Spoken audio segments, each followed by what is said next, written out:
guys, and welcome back to the Cruel Corner. Here we are in this wonderful ranty corner for all things Formula E for the penultimate time then of the 2024 season.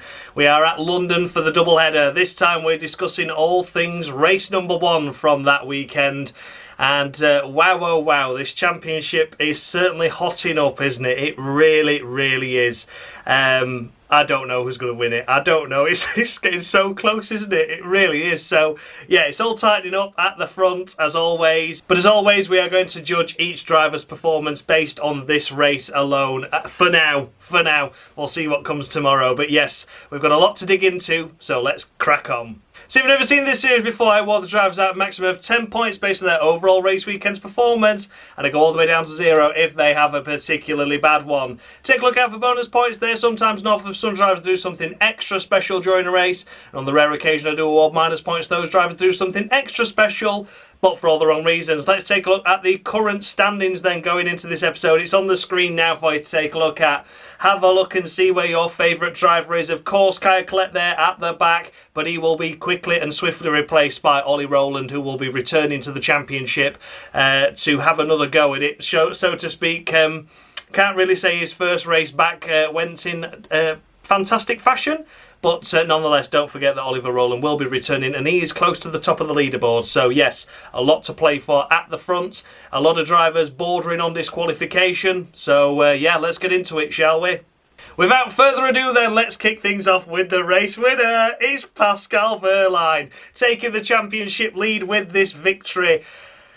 He played a blinder. He played a blinder. He did exactly what he needed to do this race. It was fantastic to see. He was able to get himself into the lead, and then when it came to the attack modes, he built the gap each time. So when he took the attack, it came out in the lead. Took the attack, came out in the lead. He didn't lose track position, and it was crucial because he had the likes of Mitch Evans behind him, a championship protagonist in his own right, chomping at the bit to get through and get around him. Pascal Wehrlein did everything he needed to do this weekend, lining himself up in a respectable place as well in qualifying, and in the race itself got himself into the lead and then was able just to build a gap. He had so much efficiency over the cars around him, despite him being the fact that he was the leader in that phase. He used the extra percentage he had. It was like 2% over Evans, so he used that 2% to get the gap so that he went for attack mode, and it was a free attack mode. He lost time, but he didn't lose track position, which was crucial. So yeah, Pascal Wehrlein for me has been absolutely superb so far this weekend. Let's see what he can do in qualifying tomorrow. I think if he gets pole, I would tip him as favourite for the championship based on how he's been in this race alone. So let's wait and see what happens there. But for now, Pascal Wehrlein, for me, it's got to be a perfect 10, hasn't it? It's got to be a perfect 10. It can't be no less than that. He drove really well this race. Really smart, really clever. Got himself into the championship lead. He can't do no more than that, can he? Perfect 10 to Pascal Wehrlein. In second place, we come to Mitch Evans in the first of the Jaguars. He took pole position, which was a crucial 3 points for his concern and his campaign, which is brilliant. Needed that, really did. Good effort. Second in the standings now, or still second in the standings. I can't remember quite how it works. Does Pascal go up 2 and Cassidy drops 2, so Evans stays second? I think that's how it works. But yeah, P2, 18 points. Pole position as well, another 3. Good effort that. I think there could have been more though. I think he could have closed that gap a little bit more to Wehrlein. I know he had to spend the energy, Wehrlein, to gain the gap, and he did have a couple of percent over Jaguar, but I think he should have known what he was doing and closed the gap a little bit more, especially after he'd done it once. He'd already done it once, and then when he had to do it again, that was where I thought, well, surely close the gap a bit more now, Mitch, so you come out ahead. But he still didn't do it. He just couldn't quite get the pace out the car, or didn't want to expend the energy that he had to in order to make that move.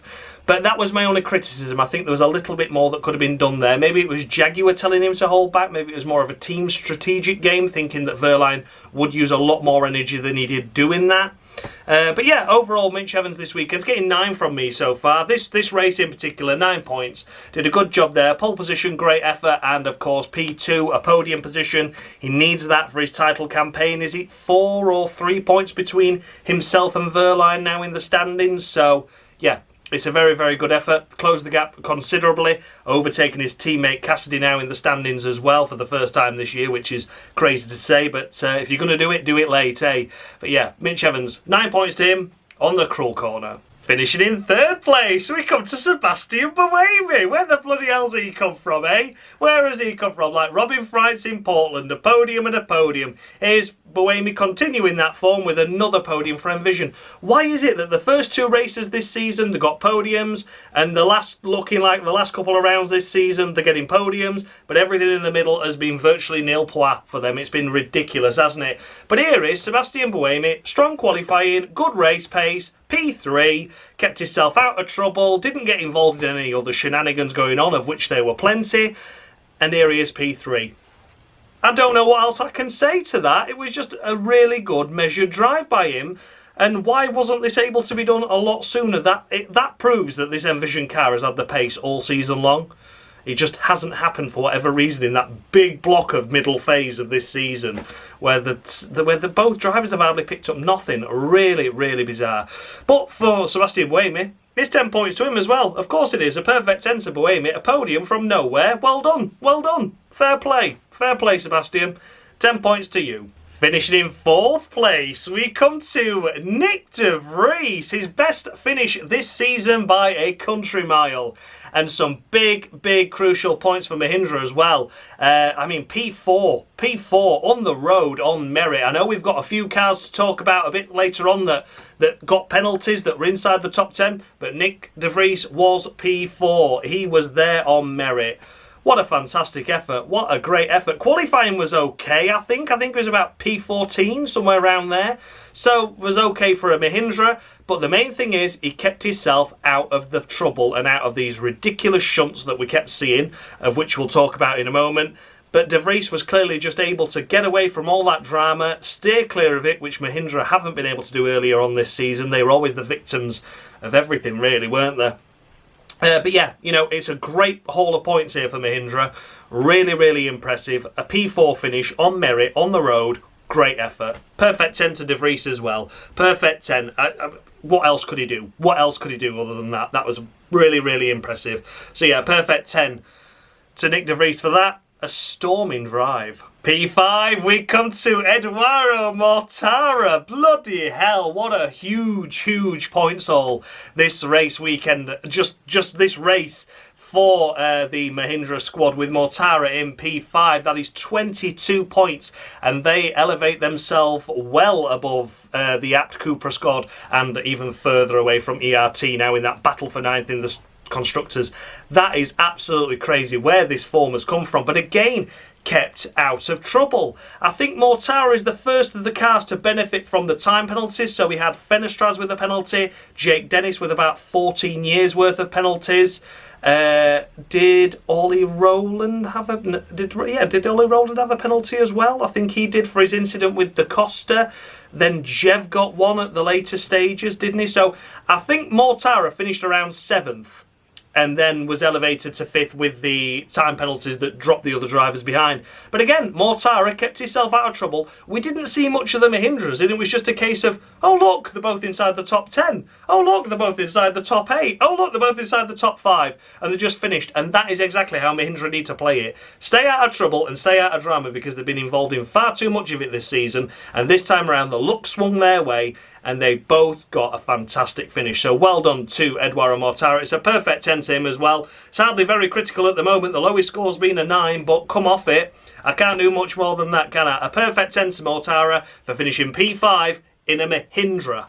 Brilliant effort. Securing 6th place, we come to Nico Muller in the Apt Cupra. Well done. They needed those points, didn't they? Look at the points all that Mahindra have got there. Apt Cupra needed one car in the points at least. I mean, it has been one car in the points all season long, pretty much, hasn't it, unfortunately for them. But yeah, Nico Muller, a great finish once again inside the top 6 in an Apt Cupra. Again, it's all about keeping yourself out of trouble. We were mainly focusing on the title fights and the title protagonists up and down the order, which is fair enough. I totally get that, which means I've sort of missed out what happened to these cars that weren't really in the title fight. But When they crossed the line in the points, that's a great effort. Again, Nico Muller probably benefited 2 or 3 places as a result of the time penalties for other drivers, but they caused their own problems. They caused their own collisions to get those penalties, and that's fine by me. Nico Muller did no wrong. Secures a solid top 6 finish. That's a good chunk of points that Abt Cooper need, but I think the gap's too excessive now to overthrow Mahindra. I've got to be honest with you, 22 points they've scored. I think that puts them 18 ahead or something like that. It's quite a significant amount. But if Abt Cooper have what Mahindra had today, then it could go the other way, couldn't it? But it's Formula E, isn't it? It's Formula E. But yeah, Nico Muller, a perfect 10 to him. Another storming drive up the field, again benefiting from other people's misfortune and other people's penalties, but that is racing. And it's a perfect 10 to Nico Muller. Next up, we come to a rather lucky Nick Cassidy to even finish here in P7 and pick up some points. He needed that, didn't he? It didn't look like he was going to pick up any at all, did it? I mean, how mad was it? A poor qualifying, down in 17th or whatever, which is fine because he normally likes to tumble to the back and save energy anyway. We know how crazy Formula E is, so qualifying's not the be-all and end-all, but to be down there while your rival's picking up 3 points and at the front of the grid to guarantee themselves a good points haul all weekend. Nick Cassidy, P17, was around P14, decided to go for the first attack mode. It didn't activate.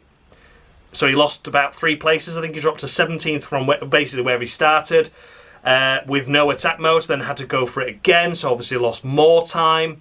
Then he had a come-ins together with Jake Dennis and bent his steering. That wasn't very impressive. I was not impressed by Jake Dennis at all, but we'll come to him in a moment. So yeah, had contact with Jake Dennis, bent his steering. He then had later contact with Stoffel van Dorn and stuffed it into the wall as a result of that contact, and was very lucky again. I mean, he clobbered that outside wall after that contact with some right force.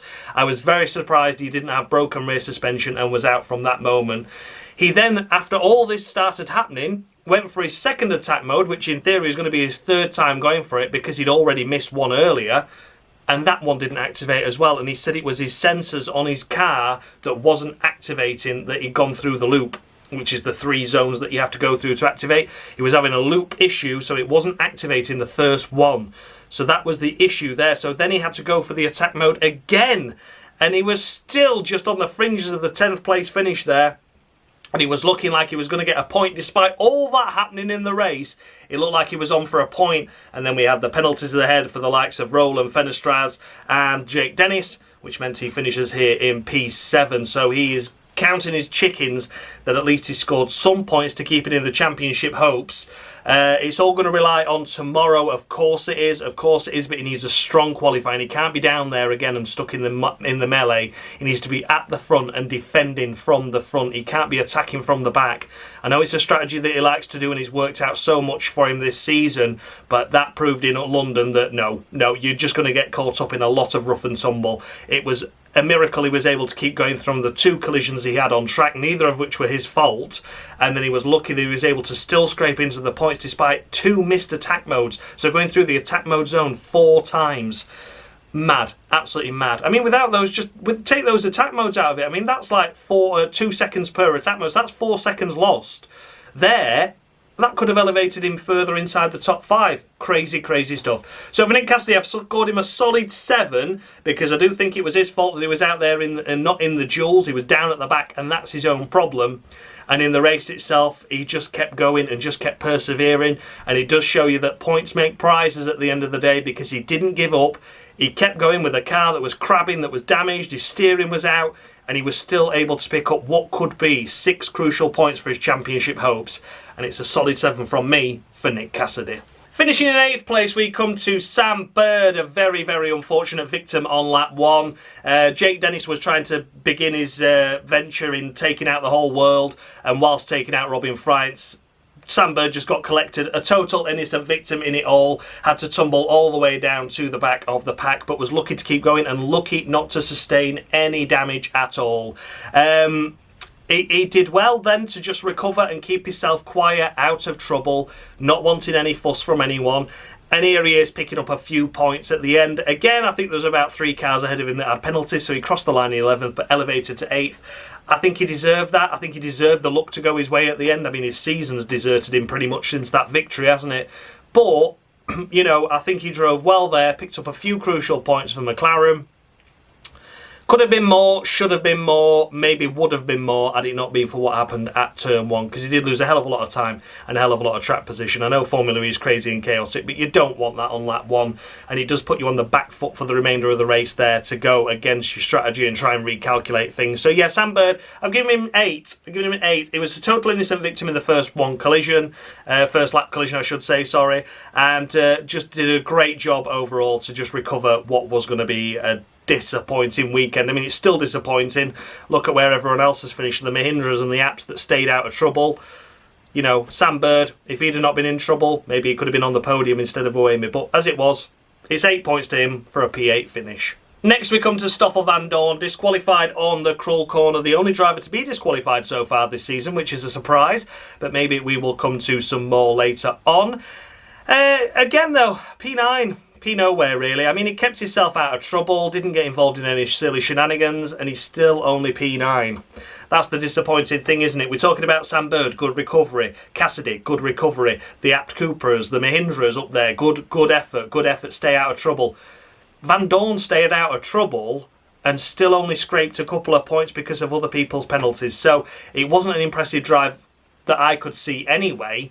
But at least he did get a couple of points for DS Penske, but he's disqualified anyway, so I can't score him any points anyway. But there you go. Yeah, an observation there for Van Dorn. Another disappointing race, even if he did pick up a couple of points. Securing the final points paying position, we come to Norman Nato in the Andretti. Now, it was really interesting in the commentary for this one. I don't know if anyone else heard it, but they were just talking about Norman Nato, and they said, oh, maybe he's going to help Porsche, or maybe he's just going to do his own thing, because apparently he's told the team he doesn't want to race for him next season.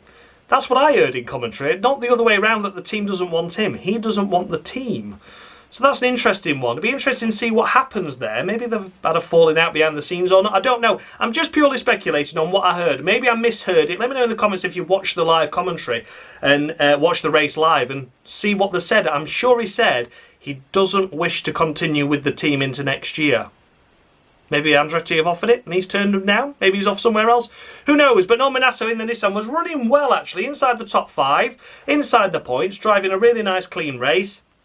And then in the latter stages of the race, had a coming together with Sasha Fenestraz, who they've had comings together before in Berlin, wasn't it, earlier this season, where Norman Nato fed Fenestraz into the wall. This time it was Fenestraz feeding Nato into the wall. So that's an interesting dynamic there. Maybe we're getting back to the Felipe Massa and Lewis Hamilton era of 2011, where they just could not stop touching each other, could they? The big flirts. But yeah, for Norman Nato, I've given him 6.5. I think that was a good recovery drive in the wall, at the back of the pack, damaged. Was inside the top 5 throughout most of it. Good effort in that sense, and then was able to recover a point due to other people's penalties and misfortunes ahead after he'd already suffered his own misfortune himself. It was a very crazy up and down, topsy-turvy race. A lot of drivers with a lot of points to prove, a lot of drivers out of contract, and I think you could see that in the racing dynamic. There was just a bit of desperation creeping in, the here and there, you know, with drivers and with teams, and yeah, a bit tetchy, wasn't it? A bit tetchy. But Norman Nato, 6.5 to him. He picks up a point. He didn't cross the line in the points, but he picks up a point anyway. And yeah, you know, it could have been more, should have been more, but it wasn't his fault why he was this far down. Finishing P11, we come to Lucas Di Grassi in the Apt. He loves P11, like Esteban Gutierrez loved it back in 2016 in the Haas, doesn't he? P11, but rarely any points. Lucas Di Grassi, it's 4 from me. 4, at least he didn't cause any drama or problems, which he's done so much of earlier this season. We've seen plenty of accidents and incidents and collisions, and it's always him involved, and 9 times out of 10, it was him causing the problems as well. P11, not what they need. They needed to be inside the points there with Mahindra picking up that massive points haul. But as it was, you know, they can't rely on Di Grassi. Di Grassi's only got 2 points. Only 2 points, and Nico Muller's got something daft like 40 odd now. It's crazy, absolutely crazy, the gap between the two drivers in the point standings, and this could cost them that 9th in the Constructors. That's how crucial it is. But yeah, 4 points for Di Grassi, outside the points once again, but at least he wasn't involved in any of the drama, which makes a pleasant change. Next up we come to Sergio Sette Camera. A bit of a dud weekend for Sette Camera so far. Unfortunately for him, he had a 30 place grid drop and obviously couldn't serve 30 places. Even if he qualified on pole, there's only 22 places he can drop. So yeah, unfortunately for him, he started at the back of the grid anyway and then had to do a 10-second stop-go penalty in the race, which he couldn't serve until after the first safety car, because obviously the safety car came out on lap 1, then you can't serve it on that initial lap, so he lost a lot of time to start with. But then, thankfully for him, the way the safety cars and everything else that happened, he was able to bunch back up again. But he was always on the back foot from there. And here he is, still finishing ahead of a couple of cars respectably. And obviously a couple of cars that had penalties and problems. So I've gone for a solid 6. Difficult one to judge by him this weekend, but finishes ahead of his teammate crucially and was very much on the back foot. A bit of a nothing race so far. Maybe everything and all the components they've changed to go into next race could net him something more. But the way App Cooper and Mahindra have been scoring these last few races, it's not possible for ERT realistically now with one race to go to overhaul them. I think they need, I don't know what the points gap is, but they're going to need one on the podium I think now to at least close the gap, let alone overtake it. So looking incredibly unlikely that ERT are going to finish anywhere other than last in the standings now, sadly, but it would be good to see them end the season on a high. Maybe the new components that Sette Camera's got in that car can deliver that. But for now, it's a solid 6 to Sette Camera. Behind his teammate, we come to Dan Tinktum. In the second of the ERTs, the ERTs, I'm not really sure what to say about Dan. It's the middle of row 5 to him. I don't think he really had, I don't think we saw anything of him, to be honest. I know he missed an attack loop at one stage, an attack mode, because there was a car that was pirouetting backwards and went into the attack mode and he had to swerve round it, so he lost an attack mode there. So it's unfortunate, isn't it? But he kept himself out of trouble for the most part, and unfortunately just the pace of that ERT, the inefficiency of the ERT means he's not really anywhere, sadly. So yeah, middle row 5 to Dan Tinktum. He had that one good race, didn't he, where he got P5, and that's been about it, I'm afraid. So yeah, there you go. 5 to Dan Tinktum. Next up, we come to Sasha Fenestraz in the first of the Nissans.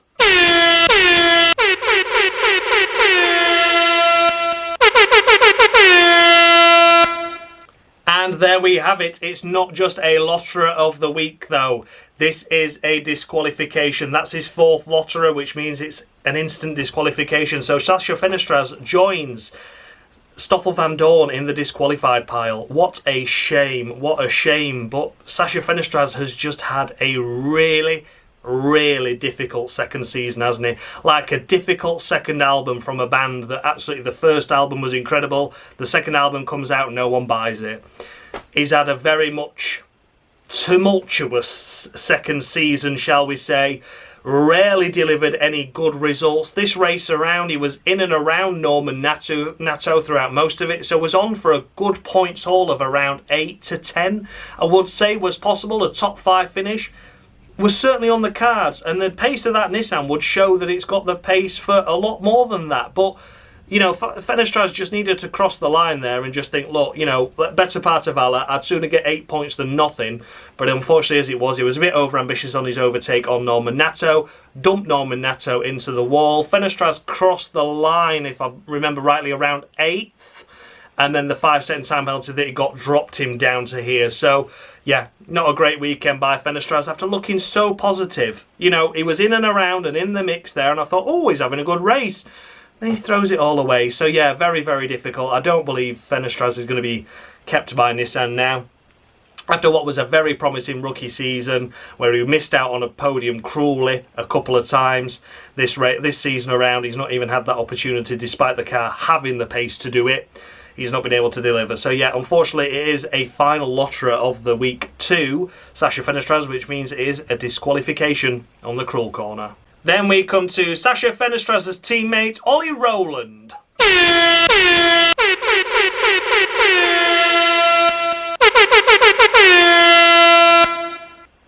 And there we have it, lotterer of the week to Ollie Rowland for harpooning Antonio Felix da Costa out of the title hunt, and himself out of the title contention as well. He was mathematically still within a chance, wasn't he, this weekend, Ollie Rowland, despite missing Portland. And yeah, just got a bit too over-aggressive, didn't he? We've seen this before with Ollie Rowland. He's just been always on edge, hasn't he? His moves have always been borderline, but this season, this time around, he's delivered firm but fair moves. That one looked to me like a bit more of a desperate lunge. He did finish inside the points again, if I remember rightly, but had a 5-second time penalty and dropped him outside the points. If I remember rightly, there was a lot of cars that were involved in a lot of skirmishes, and I can't quite remember where they all finished before the penalties were adjusted and things. But nonetheless, Ollie Rowland, a disappointing return to his Formula E campaign after missing Portland, which could have been so crucial, especially that first race where none of the title protagonists picked up a huge chunk of points. He could have been on the podium there and could have been advantage Ollie Rowland and advantage Nissan. But as it was this race around, he's come just to... I don't think he really cared about the championship overall. I think he knew it was a very, very slim chance. But a bit too optimistic on the move with Da Costa. Stuffed himself and Da Costa into the wall and then netted himself a penalty, which dropped him outside the point. So it is a Lotterer of the Week to Oliver Rowland. Next up, we come to Jake Dennis in the second of the Andrettis.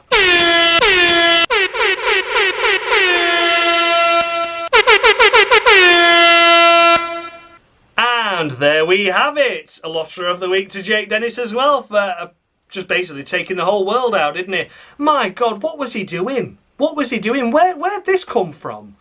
You know, again, Dennis, known to be a hard, aggressive driver, but this race was just over the edge. I mean, the Robin Freitz incident at the first lap, yeah, he got the move done, but it was the fact he bounced over the curb and then ploughed himself into the side of Freitz to not really give Freitz any move to back out. He was too busy trying to correct a crash that he then ended up crashing himself there. So, yeah, Dennis, I think there was a more than fair move that went on there with Dennis and Freitz, but it was just the way that Dennis clipped the curb and he sort of understeered into the side of Freitz that popped Freitz into the wall. So he did need punishing. I thought 10 seconds was harsh, 5 would have been fairer, but you thought, right, fair enough, no worries, Jake. Pick yourself up, dust yourself down, a long race to go. 10-second time penalty, it's your race ruined really, but just try and race for pride.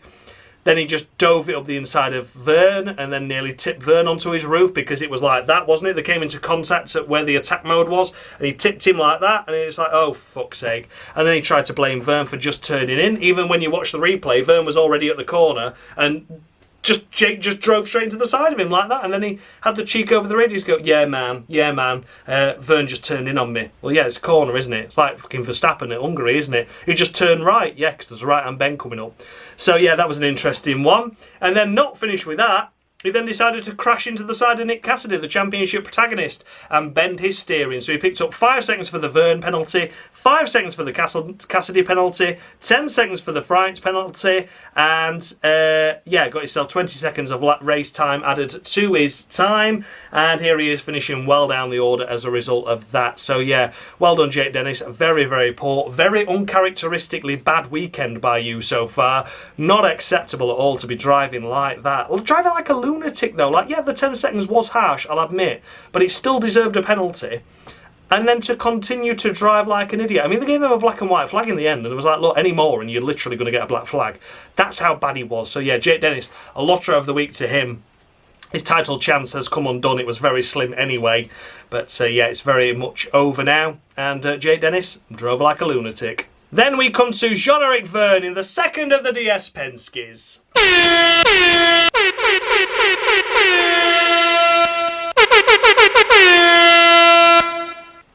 And there we have it. It's another Lotterer of the Week, this time to Jean-Eric Verne. He was on for a good result in my eyes. You know, he got took out by Jake Dennis, but was still trundling around and able to get himself inside around the top 7, wasn't he, throughout most of that race. And then a late coming together, which was clumsy. He basically did what Jake Dennis did to him on Jahan Daravella, just ploughed into the side of Jahan, took Jahan out of the race, took himself outside the points contention. I think he got a penalty as well, so I don't know if this is accurate for the finishing results. I think he dropped lower after another penalty, but either way, doesn't matter. I think he was one of the last of the runners anyway. But yeah, of course, Jean-Eric Verne, it's an of the week to him because once again, just an erratic, desperate late lunge. He'd had it done to him earlier and then thought, I'm going to go for that. Like, no, you sort of know what happens. You've already had it done to you. But yeah, as it was, took out Jahan Daravella and took himself out of points contention as well, earning himself a Lotterer of the Week. Then we come to Jahan Daruvala in the first of the Maseratis, who was classified as a finisher, so he must have been able to trundle around and just make it to the flag. But what a disaster of a weekend for Maserati after both drivers, both cars, looking like they were going to finish inside the top 10 in that race. We'll come to his teammate in a moment, but Jahan Daruvala was running in and around that top 10 throughout most of that race, and it was a very, very encouraging race by Jahan. I think he drove really, really well in that sense. I think he did a great job. I have scored him a middle of the road 5, however, just because I sort of treat him as a retirement. I know he didn't retire, but I sort of did. I think I've definitely robbed him by a couple of points there because he had an encouraging race there inside the top 10, doing well, doing solid. He'd knocked his wing off somewhere earlier in the race, but let's be honest, when does that never not happen in Formula E? And then was looking to be on for like a top 10 to cross the line, maybe elevated to around P7, P6 with the penalties ahead for other drivers. Got harpooned and taken out by Jean-Eric Vergne, who was rightfully punished with a lotterer. Feel sorry for Jahan. That was an encouraging race so far. Let's see if he can keep that up in tomorrow's race and score some hard-earned points, because they've been few and far between, not just for Jahan, but for the Maserati squad for quite a number of races now. And this race, once again, was no exception. A middle row 5 to Jahan. I've done you an injustice there, buddy, but you deserved more from me, and you deserve more from that race this time around. Then we come to the list of retirements. The first on this list, the last to retire in the race, unfortunately, was Maxi Gunter in the Maserati after looking like he was going to be on for P2 that race. He got himself past Mitch Evans into that P2 position, and then his gearbox gave up with just a few laps left to go, and his car came to a halt on the track. Drove clean, drove smart, drove clever, did everything he possibly could, Maxi Gunter. We was going on the onboards and the car was sounding really strange, wasn't it? And I said to my dad, I was like, oh, I think he's got his floor rubbing, or is his front wing damaged or something? It sounded like that, but obviously, as it turns out, it was the gearbox that was close to detonation, and it did, in fact, detonate itself before the end.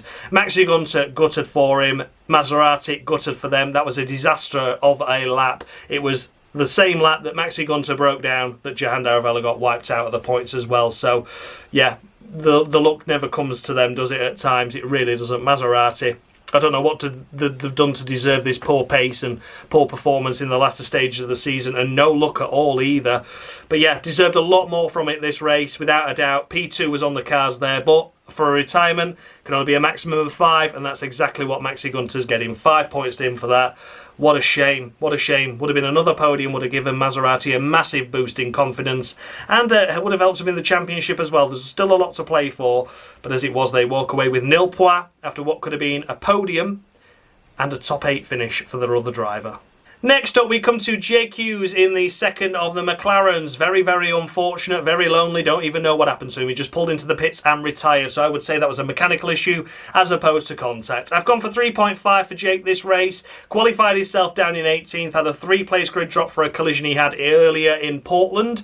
So I can't remember what that one was, but there was a lot happening in that race again, wasn't there? There always is. And then we never really saw much of him. Retired with obviously a mechanical issue because he didn't have a crash. He didn't have a collision. He didn't come into contact with anyone, as far as we know anyway. So yeah, 3.5 to Jake Hughes. Short and sweet for that one. And apparently not continuing with McLaren into next season. So let's see what happens there. Going to be an interesting one, that. Rumoured to go to Maserati potentially. We'll wait and see. But for now, 3.5 to Jake Hughes. Next up, we come to Antonio Felix da Costa. What a shame, what a shame. This run of victory after victory after victory comes to an end with an unfortunate collision with Oliver Rowland. Stuck in the wall, broken front suspension, thankfully near the pit lane, so was able just to limp it into the pits and retire from the race. Not his fault at all. Didn't have a great qualifying, but got himself in the mix for some good points. An outside championship protagonist, but the way it all finished anyway, he wasn't going to win the championship or continue into the next race with the championship title chance, with his teammate winning. But nonetheless, didn't deserve that. It's a middle row 5 to Antonio Felix da Costa, which again is the maximum I can score a retirement. Did nothing wrong that race, did everything right really, got himself into the mix inside that top 5 contention area where big points were going to be possible, not just for himself but also for the manufacturers, for the constructors title with that Porsche squad. And sadly, he fell just short with contact with Ollie Rowland. 5-2 Da Costa. And last but by no means least, we come to Robin Frimes, wiped out on lap 1 by Jake Dennis, who was adamant he was trying to wipe every colour of every car out. The only car he didn't hit this race, I think, was his teammate, which is surprising. But yeah, Robin Frimes, it's 4 from me out of a maximum of 5 he can get. Qualifying wasn't as good as his teammate and then was taken out on lap 1, so there wasn't really much else I could judge it on. But I think he didn't deserve to be criticised for that. He just got stuffed into the wall. So anyway then guys, those were the runners and riders for race number 1 here at the London E-Prix at the Excel Centre. Let me know down in the comments section if I scored any drivers too high, any too low. The updated standings with the scores I've just awarded are on the screen now for you to take a look at. And my, oh my, oh my, this championship is literally anybody's, isn't it? Literally anybody's. Take a good long hard look and then think about the next race and think, do they deserve the title? Are they going to get the title? It's all to play for in real life. It really is all to play for here on the Cruel Corner Championship. We've got so many drivers in the mix still that are mathematically possible. It's all to play for. A lot more drivers now on 3 lotteries as well, so they could be getting disqualified right at the very end if they don't deliver in tomorrow's race. It really is all to play for. A massive thanks as always goes out to Dan of Mushy Gaming for providing me with the scoreboard that you see on your screen. And of course, who can forget Dave, F1 Games PlayStation, for providing me with the lottery of the week that you all know and love. I'll see you guys in tomorrow's episode for the final. Not only do we crown a Formula E champion, we crown a Cruel Corner champion as well. Who's going to come out on top? It really is all to play for. I can't wait. It's going to be a hot, spicy race, and there's going to be a lot of no love lost between the drivers as well, isn't there? There's certainly going to be all to play for in teams, in drivers' championships, in everything, in maintaining the place on the grid for next season. Everyone's going to be going out for everything, and I cannot wait. So I'll see you all then, guys. Thank you so much for watching, and as always, much love.